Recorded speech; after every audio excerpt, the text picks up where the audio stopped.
Salut chers panafricanistes, chers surfeurs, youtubeurs et puis combattants pour l'émergence africaine, c'est le Banin de Yindi, votre serviteur combattant et puis ami.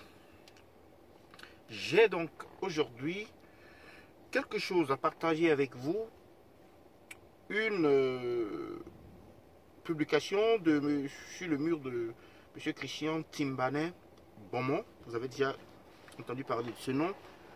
Qu'il a fait dans le forum de Cameroun, c'est le Cameroun. Il analyse le discours du professeur ce soir à Douala vers un gouvernement d'union nationale, RDPC, opposition avant les législatives et les municipales. Question. Pour moi, voilà donc le récit. Pour moi, en écoutant le professeur ce soir, la probabilité d'une adhésion au message de rassemblement lancé le jour de la proclamation des résultats par le candidat Paul Biya le 22 octobre se produit. Je ne serai même pas surpris de la formation d'un gouvernement d'union nationale dans les tout prochains jours avec un premier ministre issu de la société civile ou du moins marqué politiquement. Aujourd'hui, aucune prononciation du mot hold-up électoral, encore moins de l'évocation de la continuation du plan de résistance n'ont été constatées dans son propos devant une massive foule surchauffée mais rapidement ramenée avec méthode à proclamer en chœur paix, paix, paix.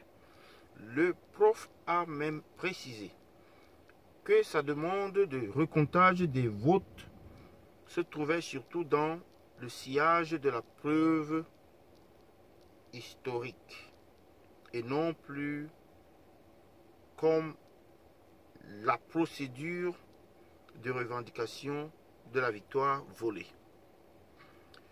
À l'évidence supposée, je précise bien,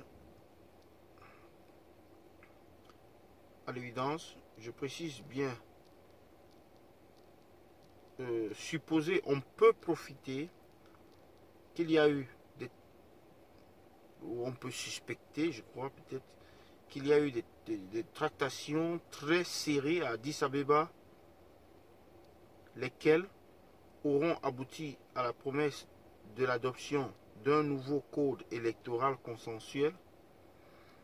Sinon, comment pourrait-on analyser cette affirmation si péremptoire du prof selon laquelle les prochaines échéances électorales différentes des précédentes, face à une crise électorale moins bruyante dans les rues, mais fissurant en profondeur les fondations de la nation camerounaise. Cette solution paraît très indiquée, surtout que Paul Biya a eu une attitude extrêmement pondérée, voire refroidissante à l'égard de ses nombreux partisans depuis l'annonce de sa victoire. Ses apparitions et ses derniers discours, dont celui de Maroua lors de la présidentielle et celui de la prestation de serment le 6 novembre dernier, ont été marqués respectivement par leur sobriété et brièveté. L'homme des petites phrases assassines, comme les opposants contre les opposants, a plutôt lissé son discours. Fini le temps des, il cite, apprentis sorciers, incapables de gérer des épiceries familiales, les oiseaux de mauvais augure. Pourrait-on dès lors se poser la question de savoir les rumeurs sur les prétendues instructions au service minimum imposé au ministre Issa Chiroma à Tanganji et Famendongo n'y trouveraient pas leur justification. Nota bene, ces analyses sont personnelles. Chacun est libre des siennes. Alors, c'est donc, comme je vous disais, sur le mur de M. Timbane Mbomo, Timbane Mbomo, Christian. Et bien évidemment, il y a beaucoup de réactions par rapport à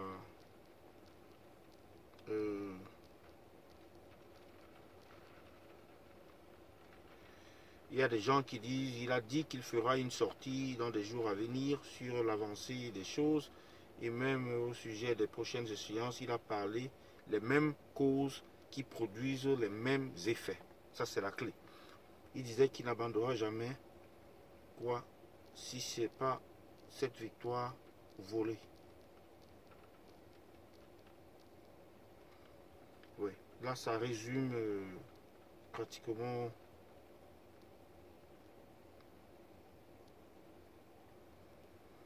Ça résume pratiquement tout ce qui s'est passé. Il y a des gens qui demandent donc il est allé à Addis Abeba pour rencontrer Philemon Yang pour un accord. Ok.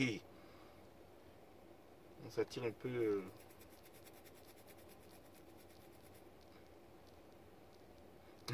Et là, voilà une autre belle analyse pour les cabris. Tu es responsable de la distraction que tu veux créer.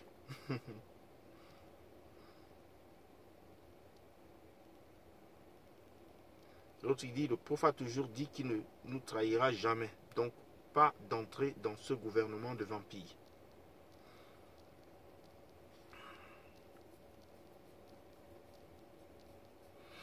Un autre qui dit ici très gentiment, j'aime bien ton analyse, mais pour rien au monde, le prof n'entrera dans un gouvernement aussi pourri. Il n'y a que des chiens qui mangent ce qu'ils ont vomi. Voilà. Ok.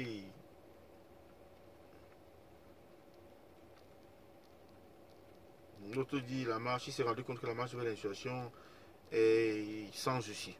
Était sans issue.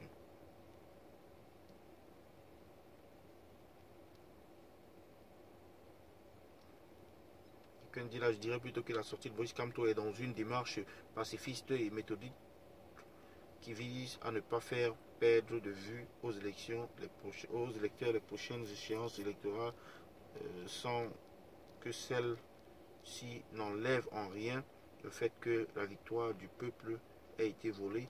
C'est deux situations différentes qui se gèrent au cas par cas. Quelqu'un qui dit là, s'il vous plaît, le père si est sérieux, ou son poste si c'est la blague.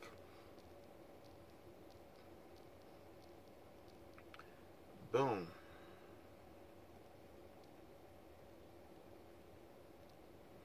Voilà quelqu'un qui dit analyse bidon, préfabriquée, tu oses même dire personnel, elle devrait être nationale. Quand on est intelligent, on réfléchit pour construire et non pour corrompre. C'est avec cette mentalité de faussaire que vous avez enterré ce pays comme ça. Et en plus, tu analyses en patois. Bon, moi j'ai suivi le discours du professeur Maurice Kamto. Je lui ai dit que bon, ça va dans l'apaisement, dans le sens de l'apaisement, mais l'apaisement dans la revendication. La revendication avec, en respectant les lois, n'est-ce pas, et les trucs de la nation, c'est tout. Rien d'autre, mais il a parlé, il a dit que les mêmes causes produisant les mêmes effets. Donc si on va encore aux élections, les élections seront encore volées. Et donc c'est ce que moi j'ai compris dans ce message du professeur Maurice Kamto, qui était d'ailleurs très riche et très pondéré, c'est-à-dire diplomatique. Et je ne sais pas ce que vous pensez par rapport à ça, si vous l'avez suivi ou vous ne l'avez pas suivi. Si vous ne l'avez pas suivi, bon, écoutez-le et puis laissez un commentaire, partagez la vidéo. C'est le Banane de Iggy. Merci, bye bye, bonne soirée.